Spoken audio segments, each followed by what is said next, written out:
voice of customer, right? Traditionally, we know voice of customer, oh, there's a survey, oh, there is some feedback somewhere, which is like a short paragraph of text. But there's a lot of voice of customer right there in those conversations as well. And I think you also kind of alluded to, even though we are thinking about customer experience, we're in the contact center, the support org, there is a bigger role to play here because there's product organization, there's development. You can play a crucial and influential role there.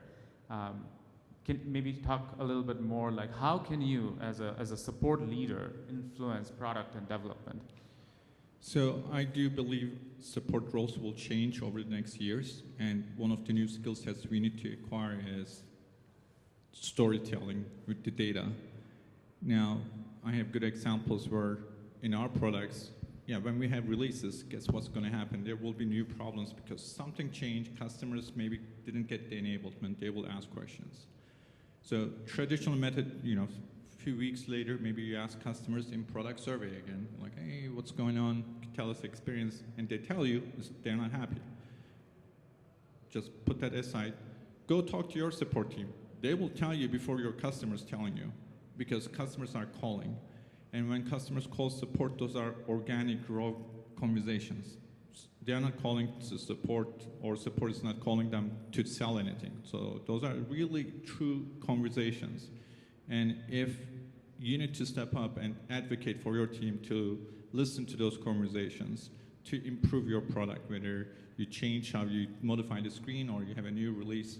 So that's where customer support roles will change. And if you can advocate and tell the story in short, succinct, but meaningful ways, people will listen to you. And that's why I feel like support roles will merge with like maybe CSM or solution and consulting. At the end of the day, you need to be a trusted advisor for the customers. I want to add to that because if you're chatting, you're already on the platform, right? So you're already in your company's workflow, and now I know if somebody is on, and we've got multiple pages in a benefit guide workflow. Page 1 is medical, page 2 is going to be dental and vision, page 3 is going to be involuntary benefits, all of that. So there's a lot of different paths that people go through in our workflow to get through their benefits selections, and if they get stuck on a certain page, and maybe it could be a platform issue, or maybe it could be something that's confusing in the workflow, or it could be a myriad of things, but I now know that if they do, as soon as they start chatting, I've got the URL where they are, I've got my insights from my dashboard that's saying, hey, you had a spike today on the pet insurance page. I'll go back to there because that one's easy.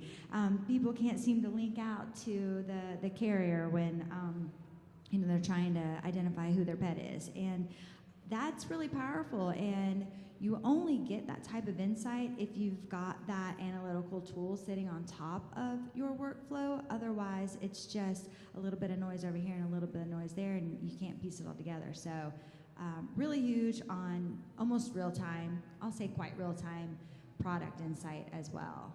It's invaluable, yeah. We analyze customer churn because keeping your customers is important. Another key metric you should look into. When we look into customer support data, we saw an interesting data point. If customers don't call into your support, guess why they don't call support? They stop caring, they stop engaging. So that's the first sign of a customer churn. So lack of data, because there's an abnormality. Lack of data or lack of case data is the first sign that customers are now don't even trust you to call. They don't even trust you, you're gonna help them. So they're like, I'm done with this vendor, I'm not gonna even call. Traditional metrics will show nothing wrong with that data. CSAT, no CSAT data, all good. SLA, all good. But if you start measuring abnormalities, you will see, okay, this customer should have called us 4 times over the last 6 months. That's the average for that product. Why are they not calling? This is where you could be proactive. So I just wanted to mention the lack of data is also interesting.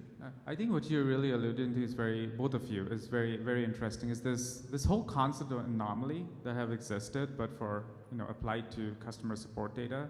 And it can be overall the volume that's happening, but then you also mentioned something which piqued my interest, is like by product. You almost said maybe overall is fine, but for this certain product, it can be a drop, it can be a spike. It can go either way. Like, I mean, it can be an outage going and people saying, oh, this product is not working. And I know that it can also be by various other segments or dimensions. Like it can be by some geographic location. Like how do you even know like which one to slice and dice? Because if you see overall everything is looking good, but once you slide by that critical segment, suddenly you see that spike or a drop.